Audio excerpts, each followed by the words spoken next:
Hi, everybody. Welcome to English Digest. I'm Stephanie. I'm Tom. Hey, we've got a story for you today, but we're going to be talking about a lovely flower, the hyacinth, which is truly beautiful. Do you like flowers, Tom? Sometimes I do. I don't really know enough about them to appreciate them. Flowers tend to be something that girls like. Boys tend not to like them so much, but, they're interesting. They're part of botany, and they help plants grow and stuff like that. Their colors attract bees, so they can be pollinated and stuff like that. So there's some interesting science to flowers. And today we're going to be talking specifically about the hyacinth flower, which I believe in Chinese is the风信子. And there's a story behind this flower involving Roman mythology. Let's go ahead and read the article, and then we'll be back to talk about it. The hyacinth is a delightful flower. But do you know the tragic love story behind it? Ovid's Metamorphoses, a Roman narrative poem, tells the story of Hyacinth and Apollo. Hyacinth was once not a flower, but a man. Also known as Hyacinthus, he was one of the most beautiful men ever to have lived. He was so magnificent, in fact, that even gods had the urge to be with him. One of those gods was Apollo, who gave up his shrine, his lyre, and his bow and arrow to spend all his time with Hyacinthus. One day the two were having a friendly game of discus. Apollo, with his godly strength, threw the discus so hard that it touched the clouds. Hyacinthus, in an effort to impress the one he loved, tried to throw it even farther. Sadly, it hit the ground, bounced back, and struck him, and he died. Apollo's heart was overcome with grief. In mourning, he created the hyacinth flower as a way to remember his fallen love.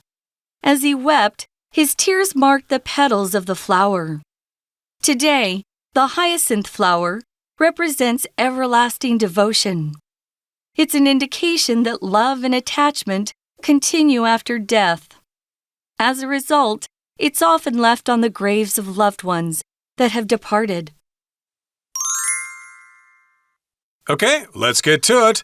Let's explain the contents of today's lesson, one sentence and one word at a time. Again, it's a story unit, and we are talking about the hyacinth flower, but the story behind it involves someone by the name of Hyacinthus, okay? And that, again, is in Roman mythology. Now, here we begin by asking a question. Well, what is the meaning of the hyacinth flower? Well, we're going to tell you the meaning of the hyacinth flower in today's lesson. The first paragraph reads, "The hyacinth is a delightful flower." Indeed, if you've ever seen one, it's really pretty. It's got wonderful colors, so it will delight you. It will make you happy. But do you know the tragic love story behind it? So indeed, we have a story behind this flower, or at least behind the name. This is where the name actually comes from for this flower. And tragic just means very sad. Oftentimes, if you see this adjective, tragic, it means someone has died or some awful accident has happened or some natural disaster has caused a lot of harm and sorrow. So this is a tragic or very sad love story, and we're going to tell you what the story is behind the hyacinth. Since I am a girl and I like flowers, I do know that most flowers have a meaning to them. So before you give someone flowers, you might want to look up the meaning behind them. Also, the color of the flowers. If you give someone red roses, it means true love. But if you give them yellow, it's friendship. So flowers have meaning, and the colors sometimes have even more meaning. So look that up. So what's the story? We're going to go back in time to Ovid's Metamorphoses. It's a Roman narrative poem. Narrative just means a story. So it's a poem, but it also tells a story as you read the poem. And it tells the story of Hyacinth, which was the name of someone long ago, and Apollo. Right, so it's an epic poem, kind of a long poem that tells a story. And again, it's all about Hyacinth and Apollo, whom I believe is the god of the sun. Who is the god of the sun? And in any case, here in the next paragraph, it says, Hyacinth was once not a flower, but a man. Well, I suppose the flower has been around for a long time, but they changed its name after this story. And yes, indeed, we're talking about a man. So if you see a hyacinth flower, well, that name comes from a man, at least in mythology, also known as Hyacinthus. He was one of the most beautiful men ever to have lived. Now, the word beautiful is oftentimes referred to women, is used to refer to women, but sometimes you can call a man beautiful, especially in literature or in poems.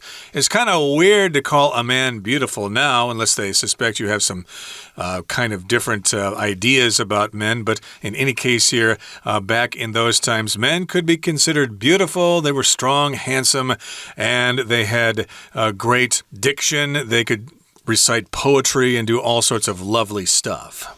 I'll admit I have a younger brother, and when he was a baby, he was often described as pretty and beautiful. A lot of people thought he was a girl. He was so pretty. So it does happen, and if there's a guy who kind of looks, he's maybe not so masculine looking and is very, very attractive, you'll hear people sometimes use that word beautiful. Although I don't think you hear the word handsome used to describe women so much, do you? Oh, yeah. If she has very strong facial bone structure and features. Yeah, sometimes it's not really a pretty face. Maybe it's striking, very handsome, especially older women. I've heard that used. But yeah, if you are a beautiful man or woman, you're very attractive. So he was so magnificent, in fact, that even gods had the urge to be with him.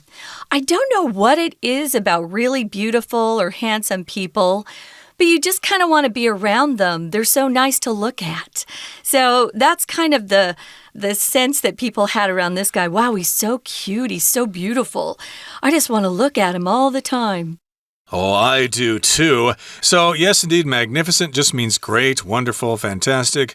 And even gods, spirits who are, more lofty, more powerful than human beings or mortals, at least in Roman mythology and Greek mythology, they had lots of gods, whereas nowadays the main religions in the world, Christianity and Islam, just have one god. But back then in mythology, they had many gods. And yes, gods, hey, they really wanted to be with him. So if you have the urge to do something, you really want to do that thing. Boy, do I have the urge to go sing karaoke tonight. Yeah, if you have the urge to do something, it's a strong feeling that makes you feel like you don't have a choice. You just want to go do it.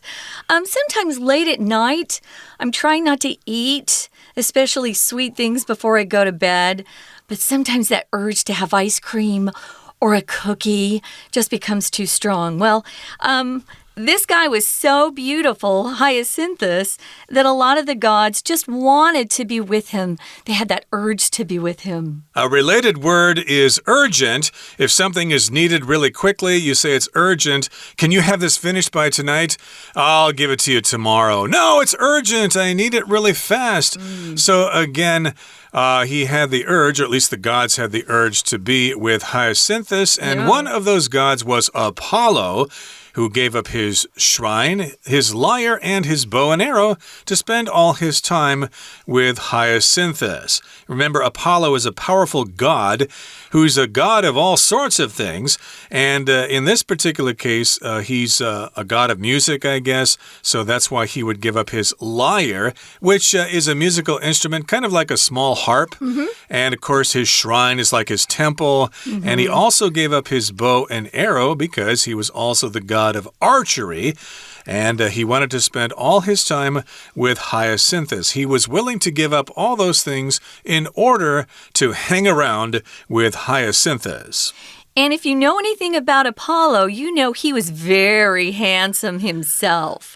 So I bet the two of them together were quite a sight to see. So yeah, he was willing to sacrifice or give up his shrine, his lyre, his bow and arrow, just so he could hang out with beautiful Hyacinthus.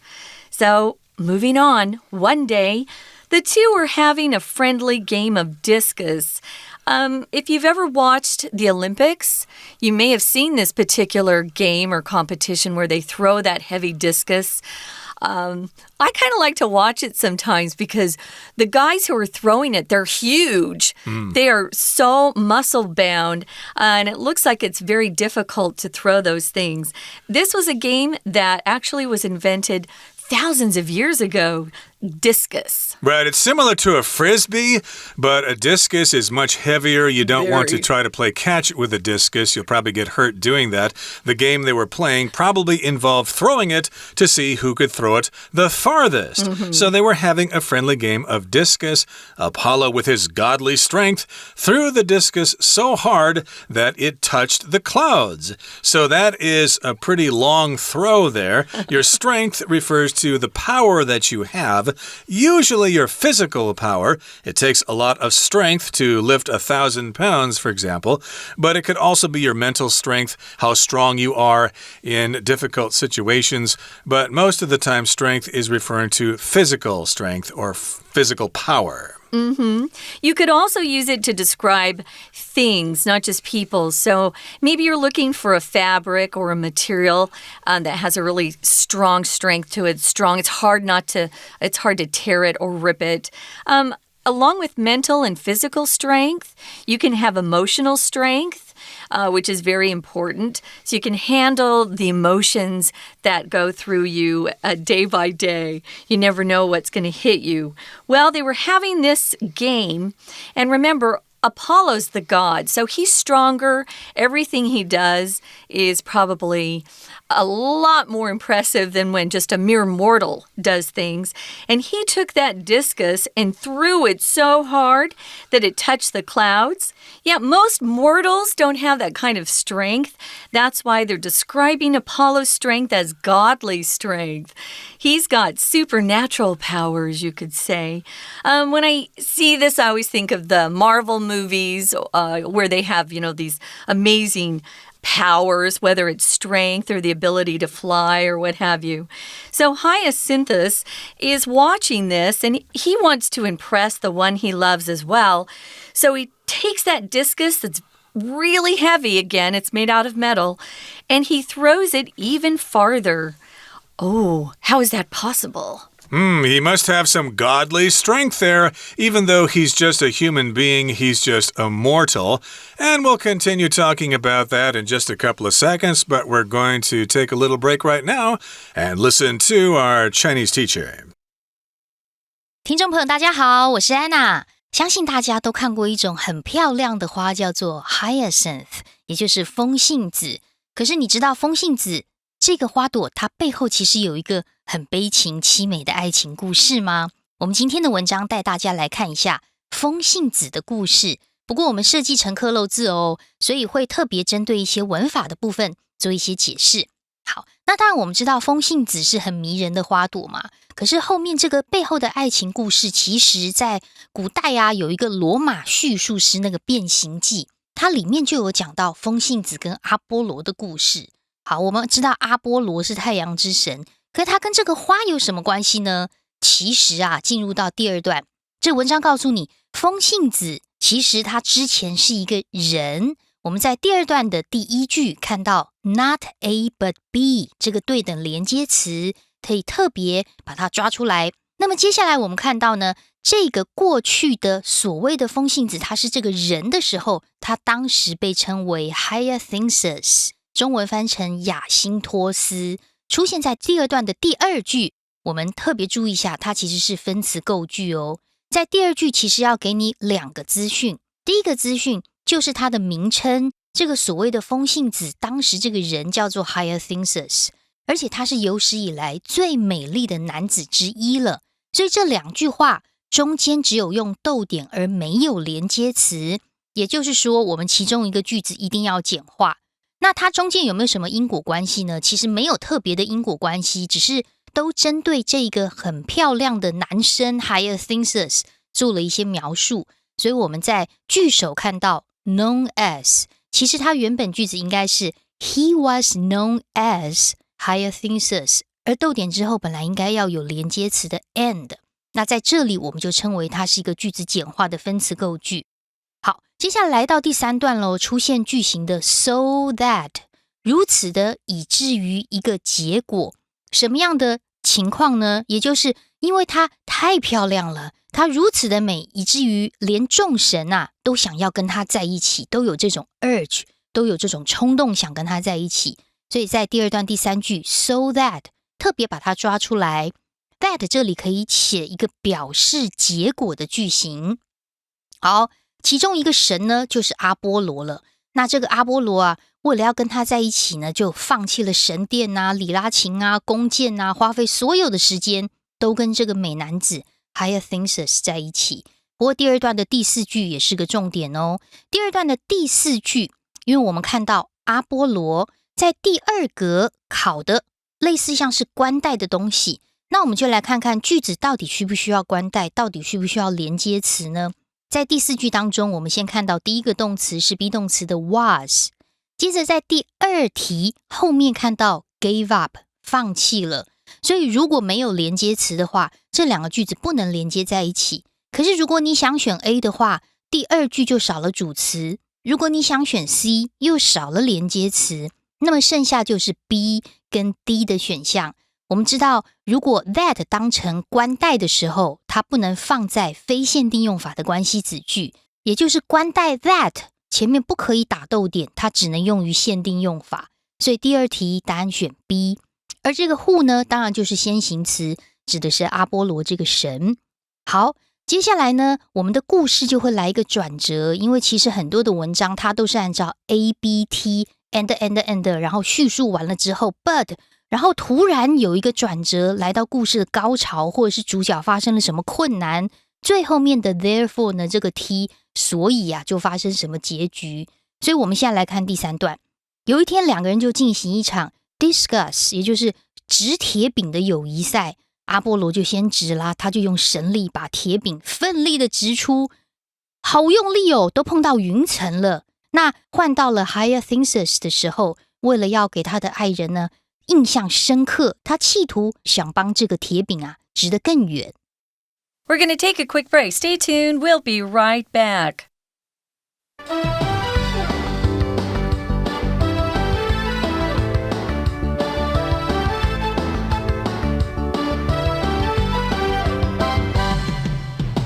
Welcome back, guys. We're talking about the meaning of the hyacinth flower. Where did that meaning come from? What's the story behind it? So we know the hyacinth is a beautiful flower, but behind that beauty lies a tragic love story, and it comes from Ovid's Metamorphoses, a Roman narrative poem. And it tells the story of 2 guys, Hyacinth, a mortal, meaning he can die. He was born and he can die. And Apollo, who is a god and has eternal life and also very strong powers. We know that Hyacinth was once not a flower, but a man, also known as Hyacinthus. So that's where that name comes from, this Roman poem. He was one of the most beautiful men ever to have lived. So he was quite lovely, you could say. He was so magnificent. Magnificent is a word we use often to talk about things that are really impressive. Like if you were talking about something that had to do with a castle or a king or queen, magnificent. Save that adjective for something that's really amazing. He was so magnificent, in fact, that even the gods wanted to be with him. So one of these gods that we're talking about here was Apollo. And Apollo had different kinds of skills. One was shooting with a bow and arrow. He was very, very talented at archery. He also was a god of light, and he loved music. And this lyre, as Tom explained earlier, is kind of a very small version of a harp that you can hold in your arm. You don't have to put it on the floor.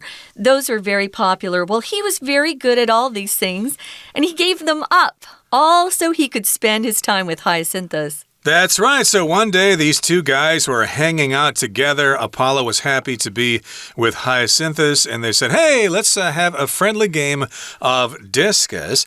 And Apollo threw first, and he was so strong, he had this godly strength that the discus he threw actually touched the clouds.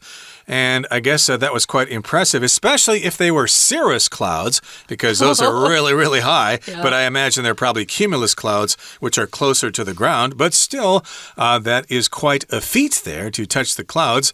And then Hyacinthus, of course, did not want to be outdone. No. So in an effort to impress the man he loved, the one he loved, he tried to throw that discus even farther. But sadly, as we continue, sadly, it hit the ground, bounced back and struck him, and he died. Now, you see videos like this sometimes of people on the internet trying to do things, and the stunt backfires, and something hits them in the face or hits them in another part of the body, and it's very embarrassing.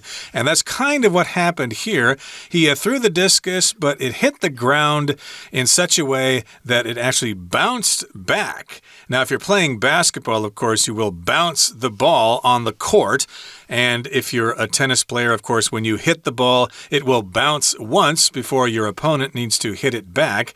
Discus bounced back and struck Hyacinth, and as you know, discuses, if that's the proper plural form, the discus hit him, and of course discuses are extremely heavy. They're probably made out of lead or something like that, so if you get hit by a discus, you're going to be injured very severely, and in this case, he was hit so hard that he actually passed away. He died. Oh, wow. So when I look at this bounce back, it makes me think of the word boomerang. Boomerang's this type of curved wood that if you throw it out, it comes back at you. But we'll often use it to talk about something that causes harm to the person who originated or who was the one to start an action. Oh, it boomeranged on you. So this bounce back struck him. I hope it didn't hit his head, but probably. Well, it had to die, so it probably hit him in the head. Oh, so Apollo's heart was overcome with grief. If you're overcome by something or with something, it means you have so much emotion hitting you that it's hard to deal with it all at one time. So he was overcome with grief. You can be overcome with shyness if you're very hesitant to talk to new people. Maybe you're just overcome with shyness, and it's hard for you to go beyond that. Grief is just that special sadness that we use typically when someone has passed away, whether it's family or friends. We have to grieve, which is the verb of this word grief, which is a noun. So in mourning, he created the hyacinth flower as a way to remember his fallen love, Hyacinthus. Right, so Apollo was bummed out because Hyacinthus died. Maybe Apollo blamed himself. Oh, if we hadn't had this discus game, he wouldn't have died. Or if I hadn't have thrown that discus so far, hard, then he wouldn't have tried to outdo me. So in mourning, he created the hyacinth flower as a way to remember his fallen love. Here, mourning, with a U added to it, means you are in grief. You're sad because someone passed away. Of course, lots of people were in mourning a few months ago when the Queen passed away. Or, if your president dies, people will be in mourning. Or, of course, if someone in your family passes away, heaven forbid, you will be in mourning. You'll go through a period of sadness before you get used to life without that person. So Apollo was doing that to help him ease the pain of his loss. So he changed or else he created the hyacinth flower as a way to remember Hyacinthus. And as he wept, his tears marked the petals of the flower. Now remember, to weep is to cry. There are different ways to describe crying. You can cry, you can sob, and you can weep. Weep usually is used to refer to someone being really sad in literature. Someone passed away, or something. Forgive my weeping, but my love has gone away. And in this case, Apollo wept, he cried, and he shed tears. So those tears marked the petals of the flower. Petals, of course, are the kind of leaves of a flower. So if you see different colors or patterns on the petals of the flower, then you know where they came from. They came from Apollo's tears. Okay, moving into current day, it says here, today the hyacinth flower represents everlasting devotion. Everlasting means eternal, going on forever, and devotion is a great love or affection or admiration you have for someone. If you're devoted to somebody, you'll do anything you can to keep them happy, to make them happy, because you love them so much, you care. So it's an indication or a sign that love and attachment continue after death. Now, if you have an attachment to somebody or something, you're also quite fond of that thing, right? So I had a great attachment to a doll that my mom got me when I was 8 years old, and I still have it today because it means something to me. I remember my mom giving it to me and how happy I was. So you can have an attachment to things and to people. You can be attached to something as well, and as a result, it's often left on the graves of loved ones that have departed. So that has become a tradition, at least in Western countries, to leave on the grave. You leave hyacinths on the grave of someone to show that you're devoted to them and that you miss them. So there you have it, the story of the hyacinth. And there are lots of other stories like that in Greek and Roman mythology as well. Okay, that brings us to the end of our explanation for today. Let's listen now to our Chinese teacher. 不过呢，很令人悲伤的是，这个铁饼居然不小心砸中了地面，弹起来还击中了 Hyacinthus， 当场他就死了。那阿波罗的心呢，就悲痛不已啦。所以在悲痛当中，阿波罗就创造了风信子这个花来纪念他陨落的爱人。而当他哭泣的时候，他的泪水就在花瓣下留下痕迹，是不是很凄美呢？不过我们要来看一下第3段，在后面这边第6句的地方，因为第6句刚好是第4题这个考点。其实我们看到介系词可以稍微分辨一下它的文意，像第4题的 A with 有和某人一起，或者是用什么工具的意思。而 B 选项的 by 呢，通常都会有被谁谁谁，或者是借由某种方法。如果表示方法，通常是 by 加上 doing something， 也就是 by 加上动词 ing。C 的 in 的话呢，就可能有表示地点，或者是表示某种领域的意思。